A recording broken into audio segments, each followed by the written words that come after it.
Hello everyone and welcome to the show. It's been a while, and I'm sorry about that.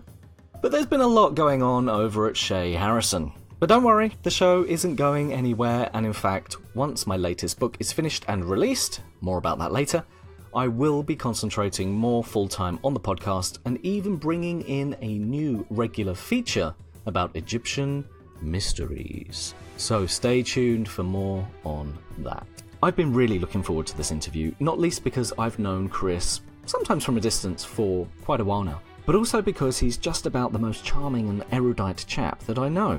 We finally had a chance to sit down and have a chat. Now, one of the challenges of running a podcast is that sometimes things can fall through. In this case, it was the room that I'd previously booked at UCL. So I should give a big shout out and thank you to the Egypt Exploration Society for accommodating Chris and I at very short notice and allowing us a space to record this interview. There is some background noise and the occasional phone ringing, but overall I'm extremely happy about how this turned out. So thank you guys at the EES, much appreciated. Please check out the EES and their research and membership programs. They have a fantastic library in central London and it really is an oasis of calm in the busy centre of town.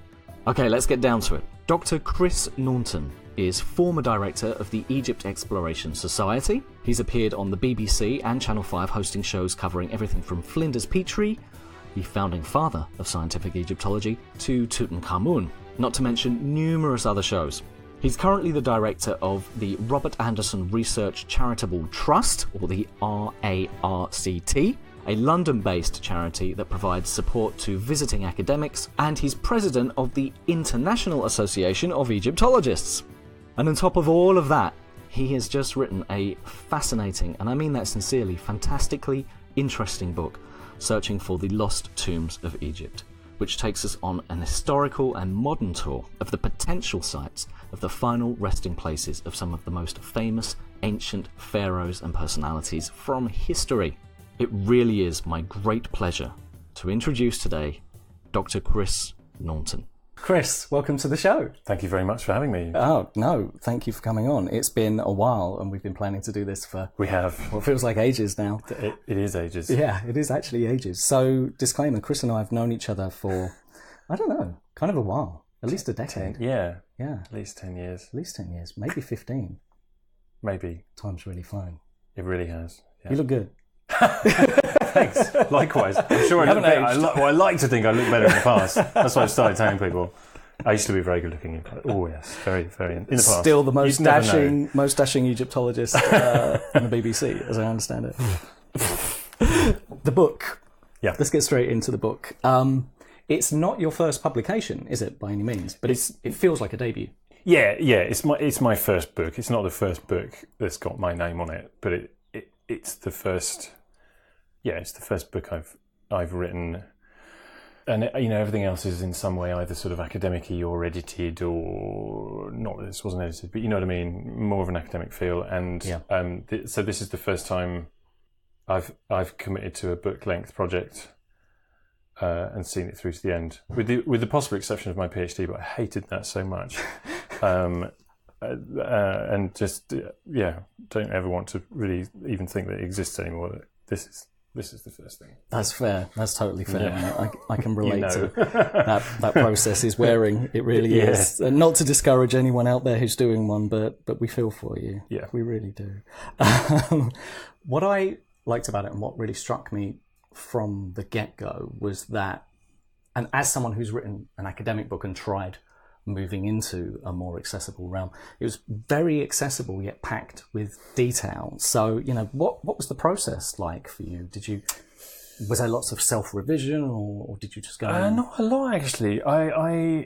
So I should say, I don't want to keep banging on about having done a PhD, but I did kind of expect that it would be similar, and it really wasn't.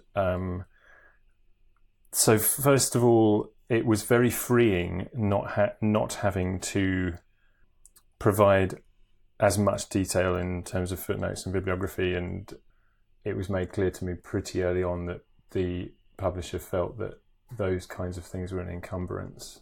I wanted to make sure that everything that I wrote was backed up and justified and could be checked and double-checked, but I didn't feel as though I needed to go to the nth degree to provide a footnote for every sort of 5 words. And I realised with hindsight that that's really freeing. So on the good days, you know, I could write a few hundred words, a couple of thousand words, almost without pausing, you know. But having said that, I knew at the outset, I knew the beginnings, at least, of what I was going to write in all the chapters bar Alexander the Great, and I was asked to do Alexander the Great by the publisher because, for obvious reasons, put Alexander in there.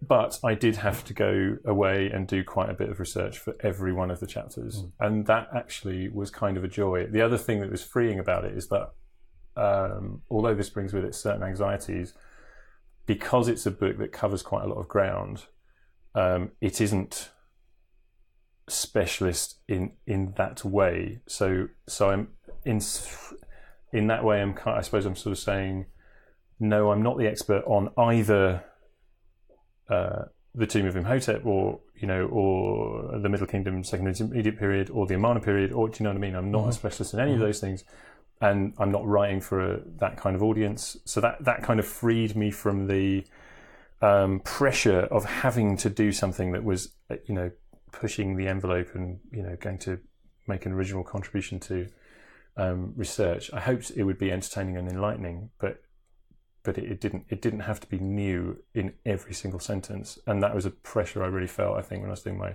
thesis. I'm sure you probably know how this works. The other thing, weirdly, I might mention is that I had started a blog about, it was the same year that the book was commissioned, actually, 2014, a long time ago now.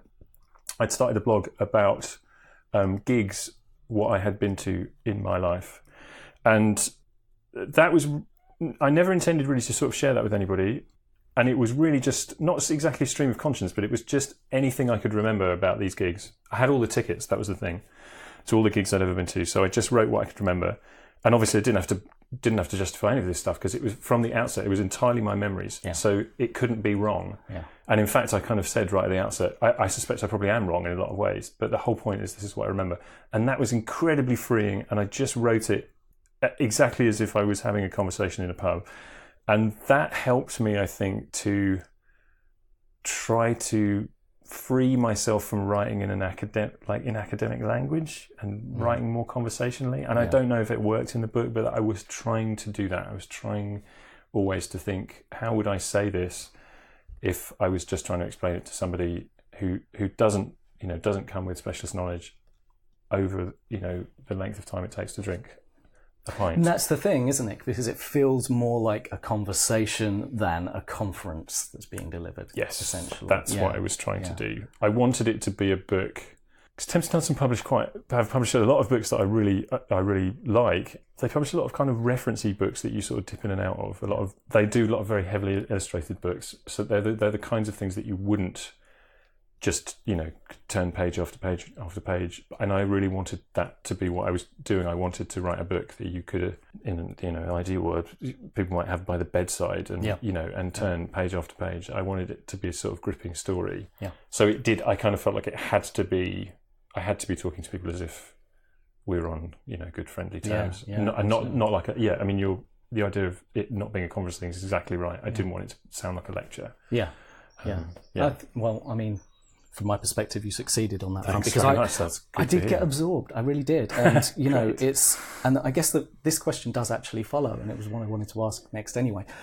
As someone who is so familiar with the archaeology of Egypt, having run the EES, worked at the EES for years, been on several digs, run several digs, and so you're very familiar with these sites and very familiar with settlement sites as well. And I guess you've probably been asked this a few times before, but what was it about tombs specifically? Why tombs? I was trying to, as part of this, I was trying to sort of think, what is it about ancient Egypt that is gripping for people? And I admit I was trying to write something that would be appealing and gripping and popular, quite honestly. Not for the sake of doing something popular, but I wanted it to be something that would be appealing. And so I suppose I was asking myself, what is the essence of what makes Egypt popular for people? And I found it difficult to escape the idea that it's tombs over and over again. It's tombs, and whether it's sort of beautiful objects or very colourful objects, or treasure, for want of a better word, or it's the idea of uncovering those things in a kind of single moment of discovery. Like in a movie, it would be somebody sort of opening a door, or it's that sort of thing. And for me, that's tombs. That's always tombs. And I admit as well that because I had heard from colleagues over and over again about how we're done with tombs and we're not doing tombs anymore because it's been done too much and we're not learning anything, I kind of felt a bit like the baby was being thrown out with the bathwater there. And while, from a strictly academic perspective, maybe tombs are not where it's at for Egyptology, we have to accept that Egyptology only really exists because it's entertaining for people. And if we lose what's entertaining about it, then we're sunk. And I thought, this is what's entertaining. And it's all those things. It's treasure and discovery. Yeah, absolutely. And it captures those moments, I think, really well. The pacing of those discoveries. You kind of feel like you're going on the journey with them, which is obviously what you're aiming for. Yeah, so, exactly. I really did kind of get drawn into it. Which is a good job because I only had a week in which to read it. Well, I'm honoured, honestly. It's funny when because friends of mine have the book, and when anybody reads it, I'm just like, oh, you didn't have to read it. Come on, you didn't really have to read it. And then when people do, like, oh, so embarrassing. But it's great. I'm glad you did, especially. No, I'm glad I did in such a short space of time.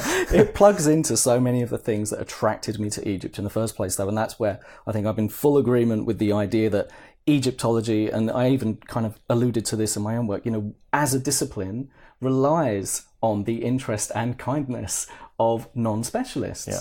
And so we have to cross the bridge. We have to have conversations. Absolutely. And this is a conversation, which I think is a great, a step in the direction of pulling people back into Egypt, when I think maybe that culturally we've had a few, at least in pop culture, we've had a few misfires on the Egypt front. The big Egyptian tentpole films like Gods of Egypt and the Mummy remake didn't really work. That thing that brought scores of would-be Egyptologists into university in the millennium, the pre-millennial Egyptomania, etc. It's worn out now to a degree, or at least its momentum has stopped. And I think what's great about books like this, and the notion behind books like this, is that it gets that train rolling again, hopefully, and people pick this up from a non-specialist perspective and go, oh wow, Egypt's actually interesting. It's not just tropes. There's actually stuff going on. And what I liked about this, and I know that you covered Imhotep when you were on Dan Snow's History Hit recently. Great episode, by the way. So I don't want to go too far into that, but I think it's as good a place to start as any. With the Imhotep obviously being famous for development of pyramids, of the first pyramid, the idea of pyramids. There was a lot of archaeological excavation in the area. You describe a lot of the early work by Emery, for instance, and some really interesting bits come to light, such as like the southern unfinished pyramid at Saqqara with that kind of labyrinthine structure. It led me to this idea where you describe or you mention the phenomenon of nobles and elites being buried near to the royal personage and wanting to be in proximity to those personages. What do you think might have determined that proximity, and can we tease anything out of this process from the record as to who gets to be near the king or near Imhotep or anything like that? Is there anything for us there? Well, one of the problems that we have with elite tombs from before the 4th dynasty, let's say, with a few exceptions, is that they're often anonymous. They often don't give us the inscriptions that we need to identify the owners. So we don't know the names, and we don't know, probably more importantly, the titles. So with the caveat that I'm slightly hazy on this sort of info for that sort of early period, as I understand it, it's only once you get into the 4th and then particularly 5th and 6th dynasties that you begin to get a greater abundance of evidence from tombs, but also from elsewhere, but largely from tombs, of who was who, if you like. And then you can begin to see, who can be buried where. And I suppose, generally speaking, the individuals that crop up in those places close to Giza is a really good example, because the tombs are really, really closely clustered and aligned around the pyramids there. I guess you're looking at high-ranking priests, high-ranking members of the administration and the court. One thinks particularly of the vizier. Scribal titles are common, sometimes relating to the scribal titles relating to the temple, sometimes to the judiciary. Having said all that, thinking about later periods, and particularly periods that I know a bit more about, I don't know if you can see those patterns in the New Kingdom, to be honest. In the late period, certainly in the cemeteries that cluster around in Thebes around the main processional route in that area, most of the tomb owners there are chief stewards of the god's wife of Ammon. There is a suggestion also, just thinking about the same sort of period, that the Temple of Hatshepsut, which became a cemetery in the 25th, well, the Libyan period and then into the 25th, 26th dynasties, is reserved for priests of Montu for whatever reason. I don't... the simplest and shortest answer to that would have been, I don't really know the answer to this. But my sense is that actually that it doesn't follow patterns. It doesn't follow quite the patterns that you might expect. Yeah. So it's not like viziers all line up, one next to each other or the vizier is always next to the pyramid of their king, or the chief priest of Ra at Heliopolis is always there, or it doesn't seem to quite work like that, at least as far as I know. The general principle that wanting to be very close to your king was a good thing, so therefore there was a competition for that, and the higher ranking individuals would presumably have more clout and say in that, probably applies. But again, just from based on the periods and the evidence that I know about, it's a little bit difficult to predict that even. So sometimes you'll have a vizier, let's say for example, who has exactly the prime position and a great big tomb and a load of statues, and then the next vizier is miles away and no statues and a tiny crappy tomb. It's a bit difficult to see what's going on there sometimes. So it isn't quite as simple as get this job, have all these privileges. There's something else going on. I was trying to get at that in my PhD actually, but not easy. I can well imagine, because I suppose if there were really reliable patterns like that, it would certainly make the job of finding and identifying all of those tombs a lot easier, wouldn't it? Because we'd know roughly where to look in relation to. Exactly. So with the tomb of Imhotep, all we can really say, and his titles are odd anyway. And again, I suspect that's partly that we just don't really understand exactly how titles relate to the sort of administrative and other hierarchies beneath Pharaoh. Anyway, generally, Imhotep's a bit of an outlier because his titles are a bit weird and anomalous. We know very little about him from his lifetime, full stop.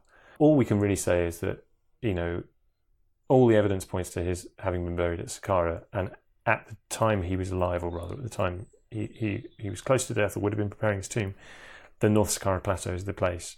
And there are other tombs of that period in that area, but exactly as you say. I mean, let's say he was the vizier and there was a gap in our viziers, and also an unexcavated area in between the one before and the one after, then, be great, wouldn't it? But it doesn't seem to work quite like that. Do you think in either of the locations, 3508 and 3518, I think it was, that Emery actually... Somebody's read the book. So, do you think Emery may have actually found the tomb of Imhotep and we don't have enough left to... I think there's a pretty good chance one of those is the tomb, yeah. Or to put it slightly differently, there's a very strong chance that Imhotep's tomb could not be identified because the inscriptions aren't to be found with it. So that's another way of saying either we found it, and those two in particular, which Emery found in that 1960s period are probably the strongest candidates, and he didn't know it, and we can't prove it. Or nobody's found it yet, we might still find it, and we still might not be able to prove it, you know. Right. So, I mean, those two unexcavated mastabas, which are just north of the Step Pyramid, but some way south of where Emery was working, which Ian Matheson saw in his geophysical survey, we could excavate those. They might be massive monuments with no name attached, you know. Yeah. So you could go to all that trouble, reveal this amazing thing, and still not know that thing. And I think that's actually, I'm sorry if I'm rambling a bit here, but I think, you know, when it comes to what is it about tombs, I think the fact that when you combine the place of burial, the tomb, the human remains, the body, and the grave goods, those things all together, but also separately, give us a remarkable connection to real people who lived a long time ago in an amazing, what's the word, civilization, you know, the kind that movies and video games are made of. You know, these are real people with names and faces. And I'm struck often by the thought, people often ask me things like, can you do geophysics in the Valley of the Kings? And would that allow you to discover the tomb of Nefertiti, let's say? And I always say, well, what that would do is that would show you an anomaly. And it might even show you an anomaly that's so obviously tomb-shaped that it's a tomb. But until you can go in there and read the name, you can't know for sure who that is. But we do have the opportunity to read the name, you know. In lots of other ancient societies, you don't get that close to that aspect of a human being's life. You might have the skeleton, or you might have some grave goods, or you might have a grave. But the most you could say is, this is probably a high priest, or, you know, whatever. I'm exposing my lack of knowledge of other cultures here, but to be able to have the name in the face, and sometimes even be able to tie that to other bits of evidence that tell you what they were doing in their life, I find that staggering to have that connection. And I like to remind myself of that, and to try to remind other people of just how amazing that is as well. And it is a really important point, because so many people, and so many of my lecturers when I was at UCL, in fact, who weren't Egyptologists, kept coming back to this question, why Egypt? What's so interesting about Egypt? And I think that is part of it. It's that we respond as humans to human stories. And where do we have more human stories about the ancient world than in Egypt, where we can talk about, you know, the doomed relationship of Tutankhamun and Akhenaten? It's a fascinating thing. Coming back to this idea of not being able to identify or necessarily name a tomb, even when we know it's a tomb, I think that ties in really well to, and I'm sure you get a lot of questions like this online as well, you know, how we're so confident that the pyramids are tombs when there is nothing kind of shouting, you know, on the inside of the structure saying this is so and so's tomb, this is that and the other. Because of course, if you go back far enough, they weren't really doing that. We're not seeing any kind of inscriptions until the 5th dynasty thereabouts, in tomb contexts at least. But I don't want to get caught up in pyramidiacy. We'll save that for another episode. I know there's at least one person out there who wants me to cover this, but we'll come back to it. I don't mind talking about it. Well, the thing is, we have once you start studying, I feel anyway, once you start studying the continuity and the development and technological development of the pyramid, from the mastaba to the pyramid, it becomes quite self-evident how that technology has arisen, even if we can't specifically say they definitely used this kind of ramp, this kind of roller, for instance. But one thing I did find actually really interesting in this was the chapter from the visible to the invisible, because it's such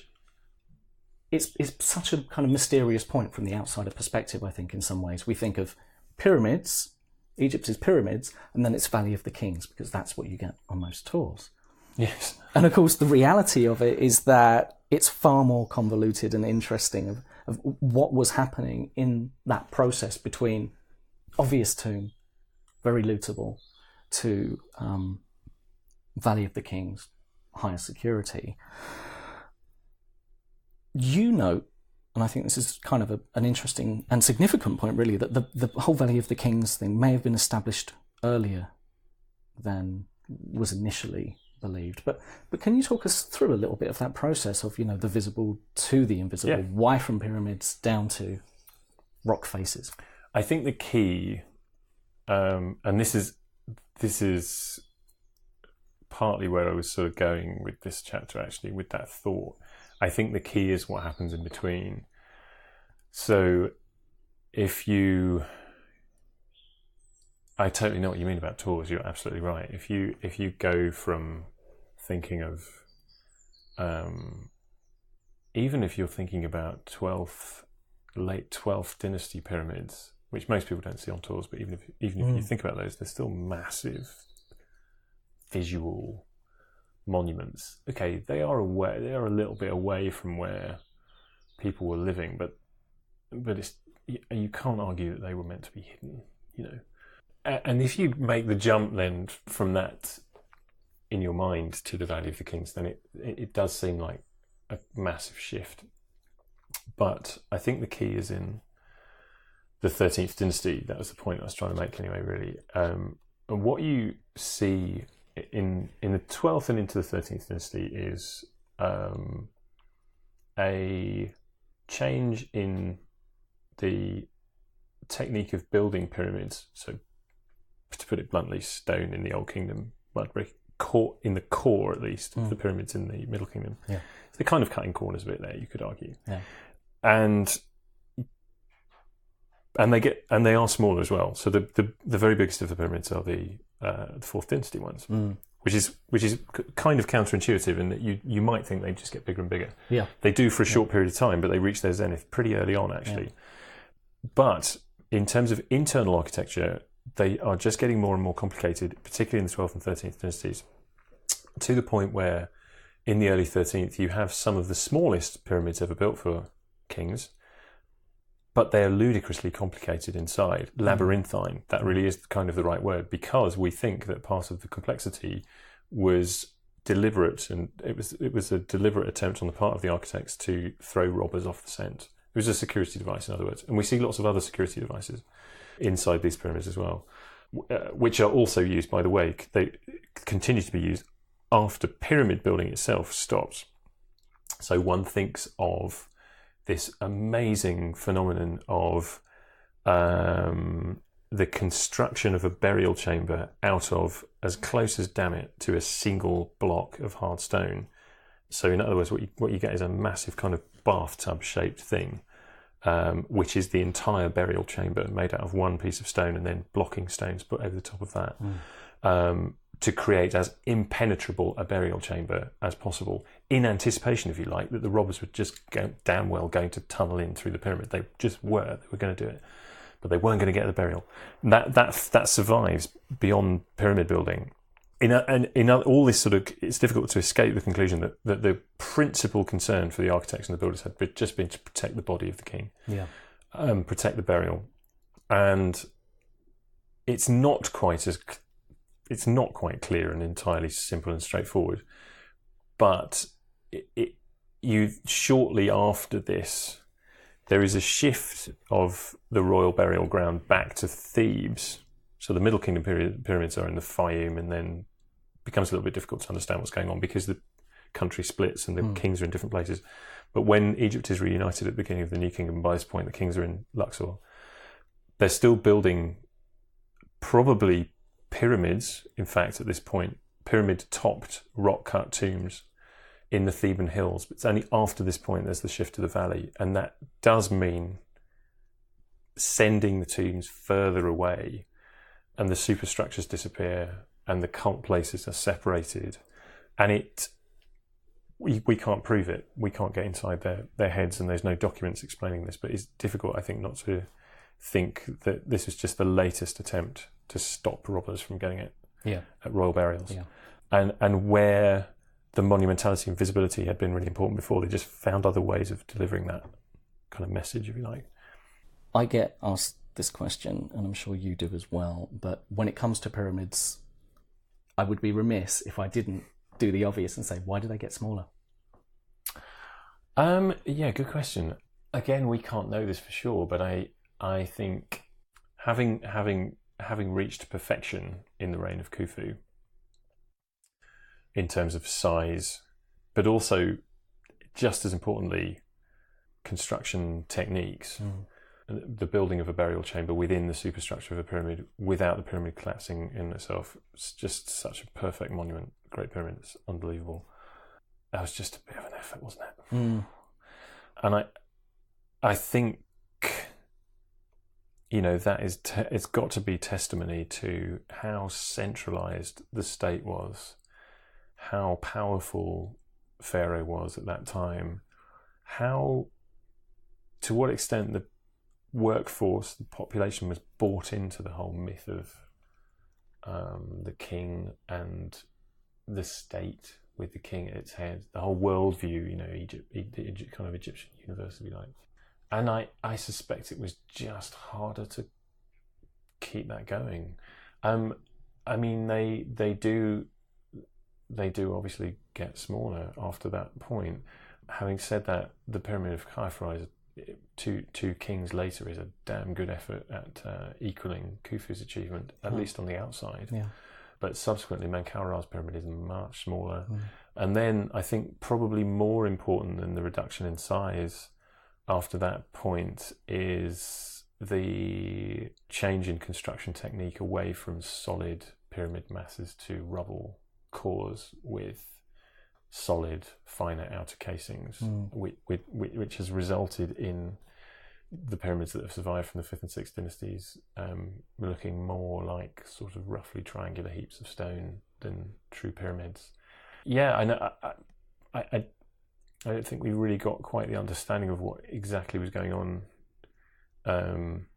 whether there was a deliberate strategic decision taken to make things smaller, or but I think less centralization, less power invested in the one person and the one project. And there comes a point, of course, towards the end of the Old Kingdom where the state clearly was finding it difficult to. The central administration was failing and the economy was failing, and under those conditions, it's just impossible to undertake massive projects like this. But in the Middle Kingdom. Actually, even if you sort of say, well, the pyramids are built of mud brick on the inside, they're still massive and they're still standing to enormous size, a lot of them. And then there's a couple of other monuments that are equally spectacular. The mortuary temple of Amenhotep and Nebet-Ra at Dar al-Bahri, which might or might not have had a pyramid incorporated into it, is an almighty achievement. So, and actually the Egyptians of the New Kingdom were clearly capable of some unbelievable building projects. They just chose not to do pyramids at that point. Yeah. Well, I'm glad I finally have someone else on record to answer those questions. That it's not just me being a conservative rationalist, that no, the technology did not get worse, it wasn't aliens. And it saddens me that I even have to mention that, but these are the times we're living in. Well, do you know what, actually, serious point, if you don't mind me making it. I think it's up to those of us who are sort of on the inside, if you like, or in come from the academic background, even if neither you or I is strictly speaking in academia. We strayed. But you know what I mean? No, we strayed away from the path. Yeah, we've fallen from the pure faith. But I think it's up to those of us who have academic backgrounds to engage with these ideas and to do that in an engaging and persuasive way. Absolutely. Because all too often those in academia just give those theories no credence whatsoever, and that means completely ignoring them, which kind of creates the sort of conspiracy idea. And you can see people playing on this sometimes, people who have alternative ideas and are looking for justification for them, and to be able to say there's a cover-up, because Egyptologists won't talk about it. What are they hiding? Yeah. Well, we haven't got anything to hide, and I don't see why we shouldn't talk about it. Yeah, absolutely. I think that's the best way of tackling these things. No, and without, by the way, without being so sort of high horse and condescending as to say nonsense. I'm all for alternative ideas, that without going into the detail, I think the way to refute all of these alternative theories, or at least the ones I have in my mind at the moment, is just on the balance of evidence, the accepted conventional views about pyramids or whatever it is seem to me to be the best argued and the best supported by the evidence. Yeah. But without saying there's absolutely no room for any revision. Yeah, of course. Of course, yeah. Because, our technology is moving along, and technology for discovering these things has moved along quite substantially, and we're always having new interpretations, which is a valuable thing. We don't want to get too stuck in our ways, but at the same time, we do need to be able to answer some of these questions. Yeah, we do. Yeah, that's quite right. Take a bit of the fuel out of the conspiracy theory, because if there is one, I wasn't let in on it. I'm guessing I you know, weren't yeah, let in on it either by the sounds of it. Guess what? There's no magic club. So if anyone would have been let in, it would have been you guys here. So. Well, yes, yeah. Well, there's that Kingsley Amis book, isn't there, The Egyptologists, which is loosely based on the Egypt Exploration Society, in which the society of the name is just a cover for men to have affairs and do other nefarious things. So Kingsley Amis thought it was a conspiracy, but actually this is genuine. You heard it here first, folks. Egyptological institution. All right, we'll have to link that up, I think. Coming back to the book, one of the things that jumped out at me, and this is a story that I've always loved, and I thought you handled it really well, is the very overlooked, I feel, discoveries of Pierre Montet.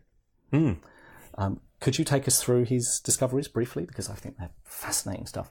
Yeah, thanks. So in the beginning of 1939, having worked at the site of Tanis, famous these days thanks to Indiana Jones, but well known since the mid-19th century, he'd been working there for best part of 20 years in the temple area, and Tanis is the site of a very substantial city which was founded at the beginning of the first millennium BC, became very significant in the 21st dynasty, and it was the capital of the 21st dynasty pharaohs. And he was working in the temple area, which preserves a whole load of colossal statues and massive masonry. It's a very substantial, very romantic kind of ruin. And he was not looking for tombs, because of course we don't find tombs in temple enclosures, that's not where they were built. He stumbled across, at the beginning of 1939, what turned out to be the royal cemetery of the 21st dynasty pharaohs and the early 22nd dynasty pharaohs as well. And it's literally that kind of discovery that you kind of couldn't you couldn't write a better story of discovery. He comes down upon, in his excavations, some large stones which, from sort of tapping them with a walking stick almost, appear to be hollow. So he lifts them, and sure enough, they're the roofing blocks for a series of quite roughly built chambers, each one housing at least one monumental stone sarcophagus belonging to either 21st or 22nd dynasty pharaohs or members of the royal family or retinue. And Egyptologists and pedants and Egyptologist pedants are very fond of saying that although we all know Tutankhamun's tomb as having been found with all this great treasure in and having never been disturbed, in fact, fact fans, it had been disturbed. This is well known. It had been robbed a couple of times, and they'd got away with a couple of little bits and bobs. But it does mean that you can't say that it was absolutely intact. The Tanis royal tombs were, and they had been disturbed in as much as they'd been damaged by water in particular, and just by the natural environment. It's quite a watery, damp sort of environment in the delta, certainly relative to a site like the Valley of the Kings in the desert in the Nile Valley. But he found these burials to be intact. So within these stone sarcophagi, he found the mummies of a series of individuals, most of them buried in gold and or silver coffins and or death masks. Not with grave goods that were anything like as spectacular as what was found in the tomb of Tutankhamun, in fairness. But some of the individual pieces were on a par with some of the things, including this incredible sequence of death masks. The best of which is the death mask of Pharaoh Susenes I, which I suspect if you showed a picture of it to most people on the street, and said, do you recognise Tutankhamun? I should think most people wouldn't know that it wasn't King Tut. Yeah. But of course, King Tut's already been discovered by this point, Yeah. and that sensation's already happened. And Monte made his great discovery right at the moment that the Second World War was about to break out. So his excavations were not only interrupted, but any kind of media circus around it could never have happened as well. I think I argue in the book as well that, actually, a lot of people do say that if it wasn't for the Second World War, it would have been on a level with Tutankhamun. I think you have to accept that the Tutankhamun stuff there's more of it, and it's finer. Yeah. I think you do have to accept that. But I'm glad you mentioned this, because they do deserve lots more attention. And the story of the archaeology is great. It would be a great way of telling the story of what happened after the New Kingdom, which is a story that doesn't really get told and people don't know so well. Yeah. So, that chapter was difficult to write in some ways, because it is, after all, a book about missing tombs. Yeah. And those are tombs that were found, and it was sort of my way into saying, so here's some other ones that haven't been found yet, but the evidence for those is so sketchy that it's a bit difficult to say very much.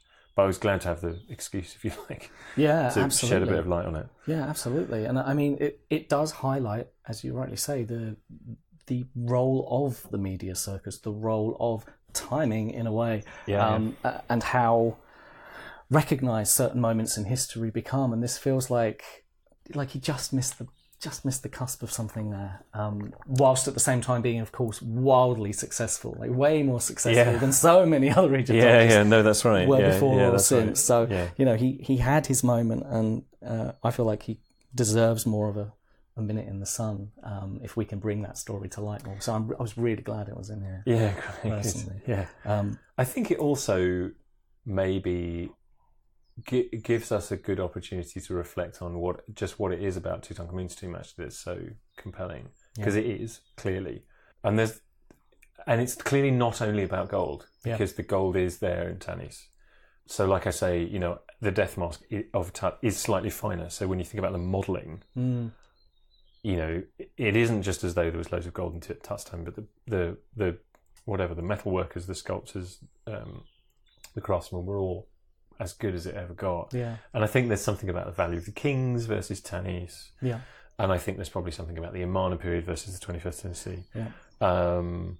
And like I say, I think it's only for me, it's only when I sort of was reflecting on the 21st dynasty and why it was that, maybe Monte wasn't more famous, or Susan's first wasn't more famous, or whatever, that it makes you realise, oh God, the Tutankhamun's tomb is the perfect storm of all those desirable things. But you're right that timing is also very important, and it would be very interesting to ponder what would have happened if Carter had made his discovery in January 1939. Maybe we'd never know.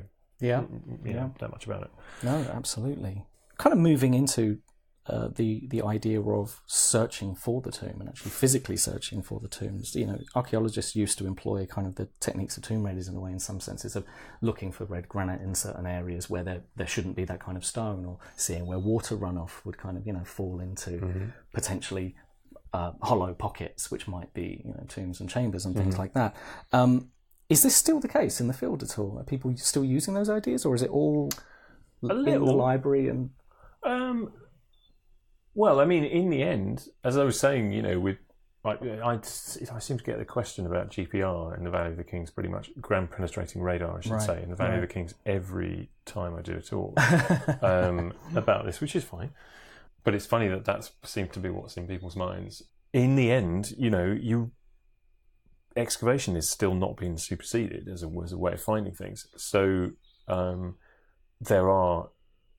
When I was in the Valley of the Kings last, which was in March, about a month ago, there were 7 excavations going on there at that time.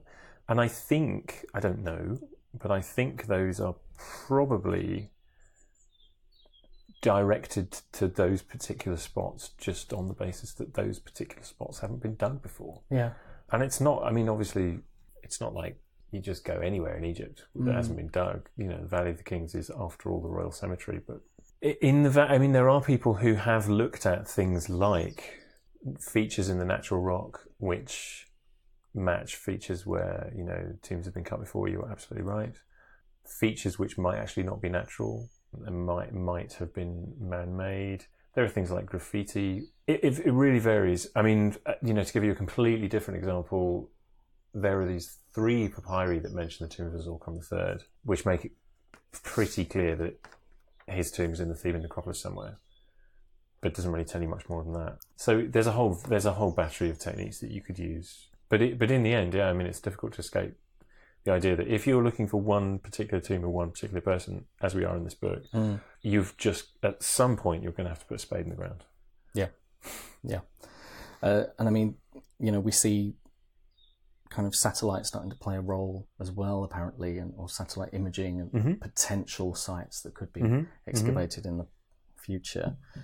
Is remote sensing potentially in the future of archaeology? Is it?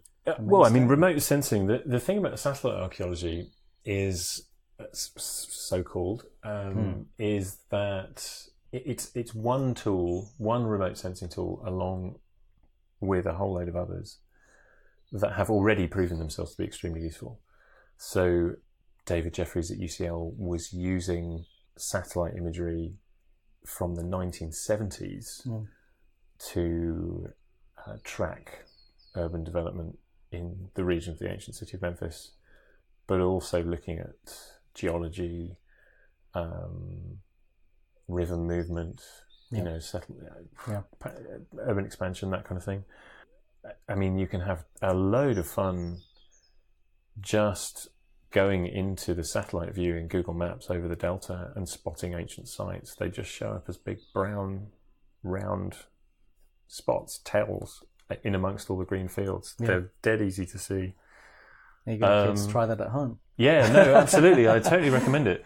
And in fact, I mean, this was a very amateur effort on my part, but I don't talk about this, I don't think, in the book, but I did a blog post about it.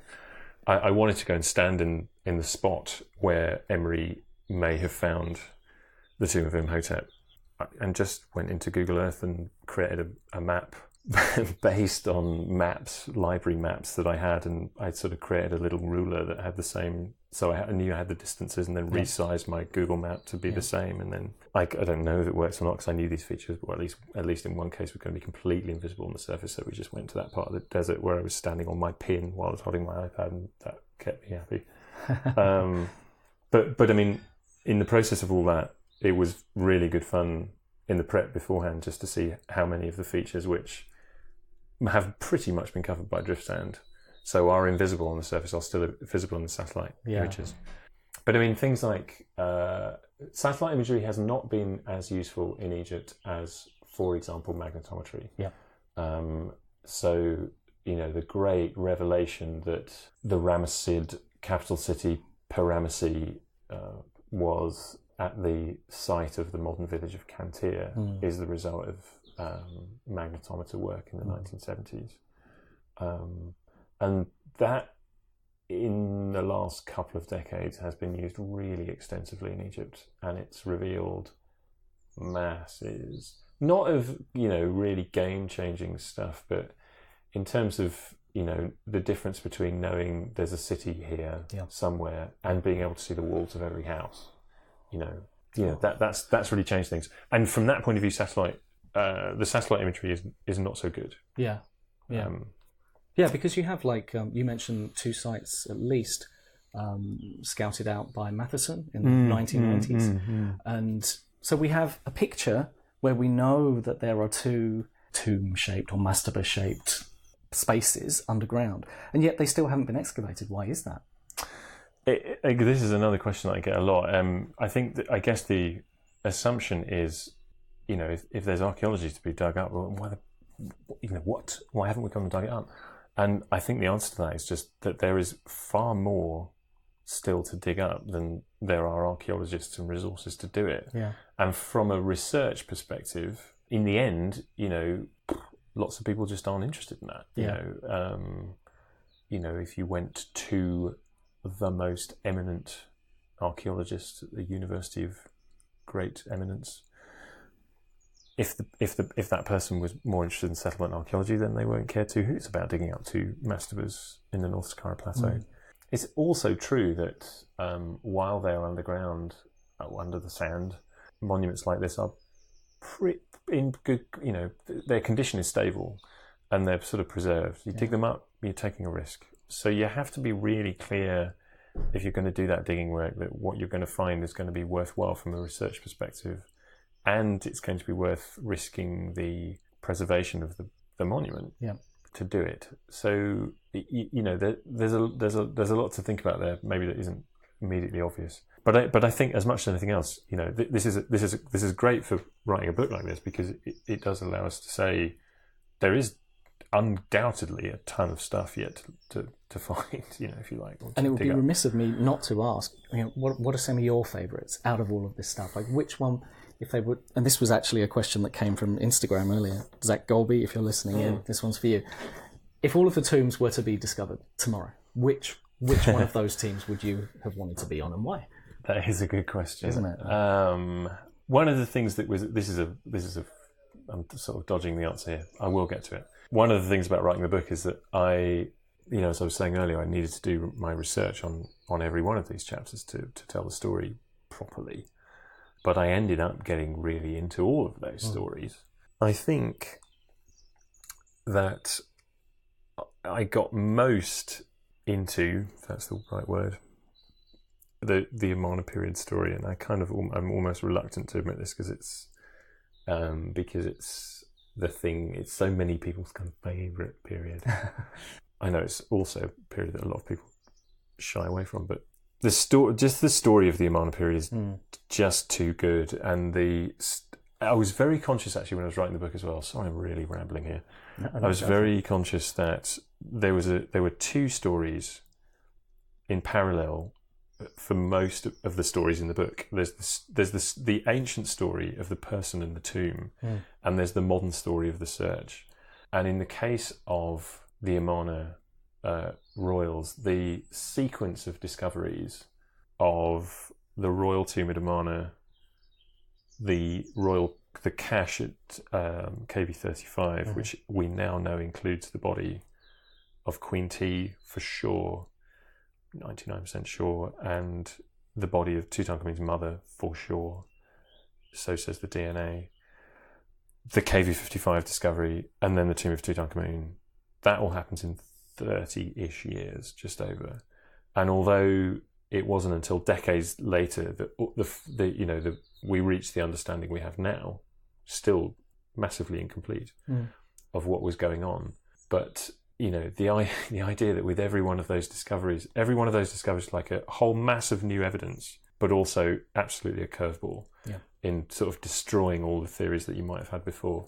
So another discovery like that, another royal tomb at Amarna, another KV55, another KV62, Tutankhamun, or another mummy, or the identification of a mummy like the older lady who is Queen T from KV35, something like that. Would just blow the lid off our subjects, and that would be great. And it is such a great story, and it's, like I say, it's the two stories in parallel: the story of Akhenaten and what happened, the story of the discoveries in parallel. They're both almost too good to be true. And it's so compelling because it's something that it's an actual historical cover-up that we know. That's ancient Egypt. They went back and they went, let's erase all of this. So it's even more of a mystery for us. Absolutely right. Absolutely. From that point of view, with the exception of the tomb of Herihor, where you've also, at least in the way I tell the story, you've also got the TT320 royal cache is part of that story. Everything else is a fairly straightforward story of king is buried. As far as we're aware up to this point, king is buried, tomb is lost, tomb not yet found, maybe found one day.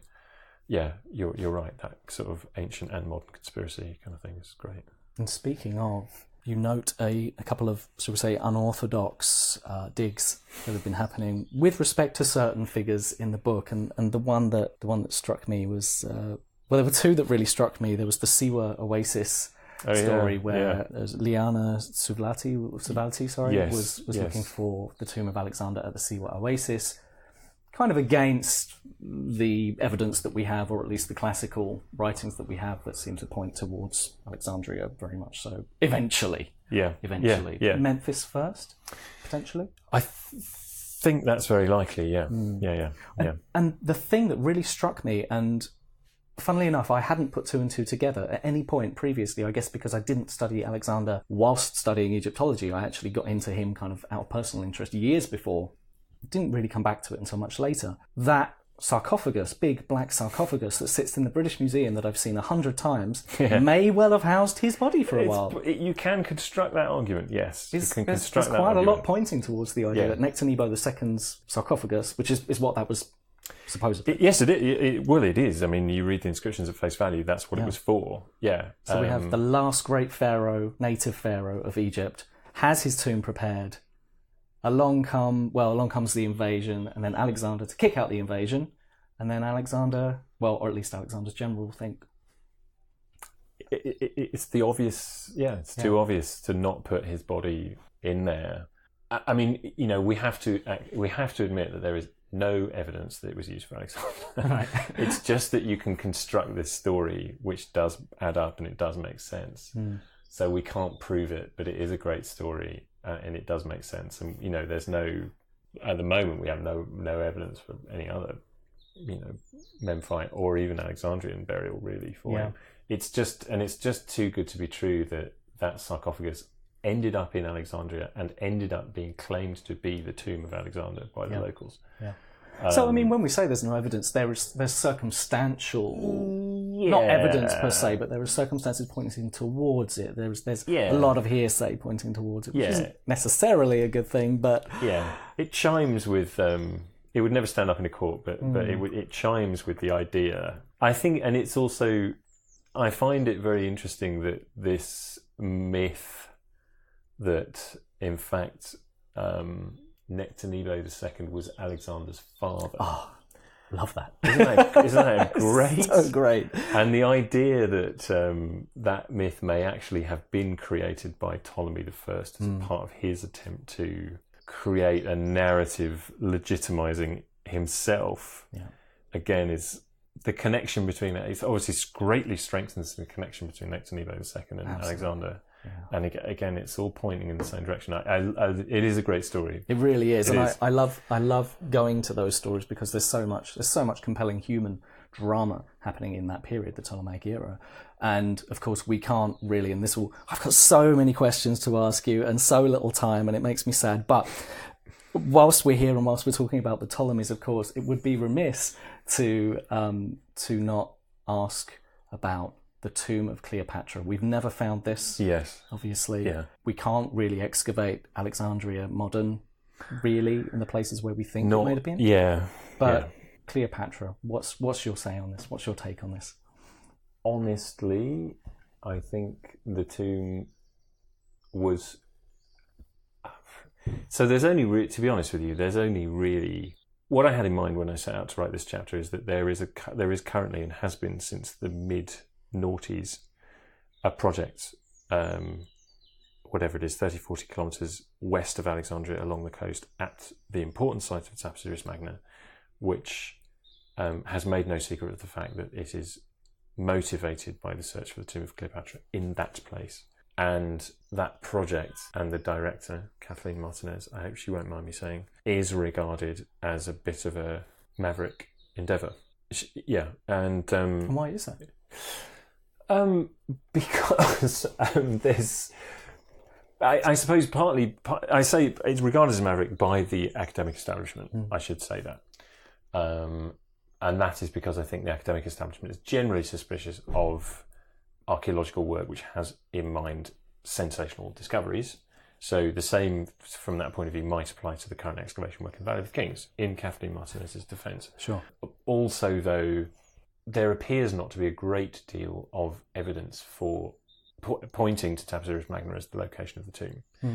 It may just be that hasn't yet been presented, or it hasn't been presented in a compelling way. But if I'm honest, I think my view on it at the moment would be that there is no good reason to think that the tomb is at Taposiris Magna, despite the project and despite what Kathleen Martinez says. Meanwhile, there is quite a lot of evidence, particularly from the classical sources, and a certain amount of archaeological evidence from the harbour, which can be interpreted as coming from the sort of monument that matches the tomb of Cleopatra as described in the classical texts. So in other words, there's the textual evidence, there's a bit of archaeology, and it's not very much, but it all points towards the tomb having been basically at the water's edge in ancient times, and we know that part of the ancient city is now submerged. Yeah, because there was a massive cataclysmic tsunami at one There stage. was, quite right, yeah. In the 4th century AD, there was an earthquake which brought a tsunami into the city. I mean, by this point, I suppose, we have to remember that Cleopatra is centuries deceased. Yeah, and the Romans had taken down the walls of Alexandria in 297 or so, I think. Yes, yeah. So there's been a whole heck of a lot of activity one way or another at Alexandria, and while we know for sure that Alexander the Great's memory survived at least until that point, it's not clear how Cleopatra was perceived or whether she was remembered. Quite aside from the fact that we just don't know what her monument. The classical text suggests that she had built a very substantial monument, and there's no reason to think that would have been dismantled or destroyed, and we don't hear anything like that. Because there's some compelling stuff coming out of the bottom of the ocean there with the facade, kind of stone facade door. It looked like you had a picture of it. Yes, it's a funny thing there. I actually saw it for the first time, knowingly for the first time. I may have seen it before and not realised. I saw it for the first time in March this year. It's an odd thing. It's described by the excavator as a kind of miniature pylon. It's a single piece, a very big piece of pink granite with what looked like kind of flagpole emplacements cut into it, as you would expect to see in a pylon, but nothing like the size of a temple pylon. It's claimed it's a miniature pylon from the front of the Temple of Isis Lochias, and we are led to believe by the classical text that Cleopatra's tomb is near that. He also found a very big piece of stone which looked like it might have been a sort of door step.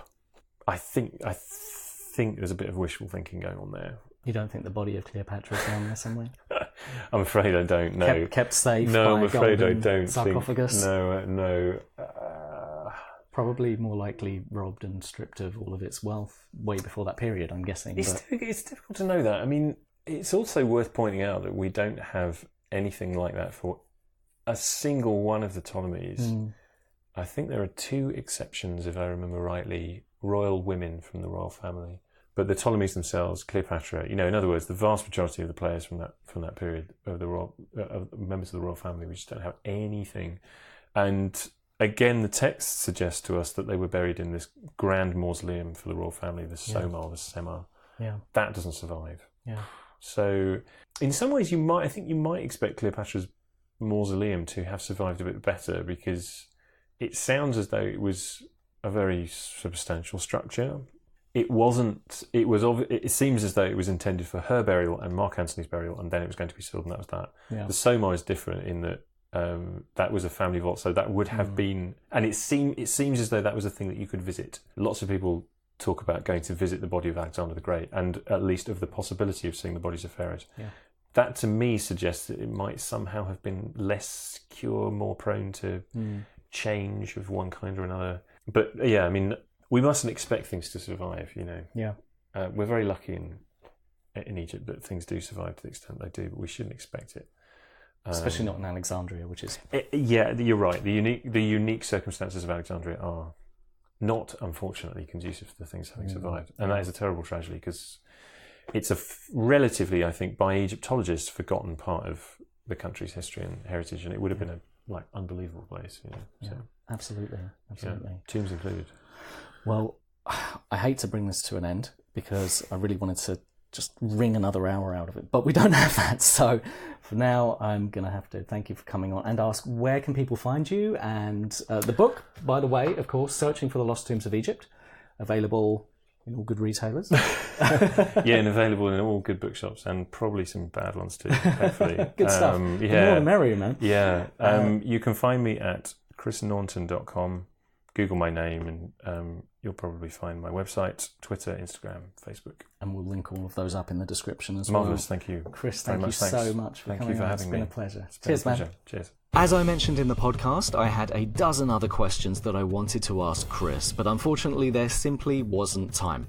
However, he's promised to come back for round 2, so we'll be revisiting Chris hopefully soon after his return from the next round of Egyptian exploration. Speaking of, if you fancy heading to Egypt with Dr. Chris himself, he runs annual tours, so check out his website, chrisnaunton.com, link in the description, for more details. And I urge you to pick up his book, Searching for the Lost Tombs of Egypt. It reads like a novel, like an adventure story, and it really is a fun exploration of some of the most fascinating and enduring aspects of our field of Egyptology. Thanks so much for tuning in, and have a great Easter holiday, everyone. And before I forget, Chris and I both appear amongst a host of several other wonderful Egyptologists. It really is a star-studded cast, actually, on the brand new show Egypt's Unexplained Files over on Discovery Science Channel. It debuted last Sunday and should be running for the next couple of months. I'm sure you can get it on catch-up, so please check that out and actually let me know how it goes, because I don't carry the channel and I never get to see the shows that I occasionally get to guest on. Switching things up today, no ad here, but an appeal. This is an appeal for Muscular Dystrophy UK and or Action Duchenne, both registered charities. Muscular dystrophy affects 1 in 3,500 young boys, and in some rare cases girls, starting at age 4 or 5. Duchenne muscular dystrophy, the most severe form, will usually rob a child of all useful muscle and hence mobility by their late teens, in addition to a host of other health problems. We've lost 3 members of our family to Duchenne, including my little brother and most recently the second of 2 cousins. I can think of few things worse for a family than having to watch a child they love waste away whilst being able to do nothing about it, hence this appeal. So, if your charity donation this month can find its way to Muscular Dystrophy UK or Action Duchenne, I know that every little helps and will contribute to finding or developing essential treatments and hopefully, soon, a cure. And if you're tuning into the London Marathon this month, consider throwing some money their way. It is a very, very good cause.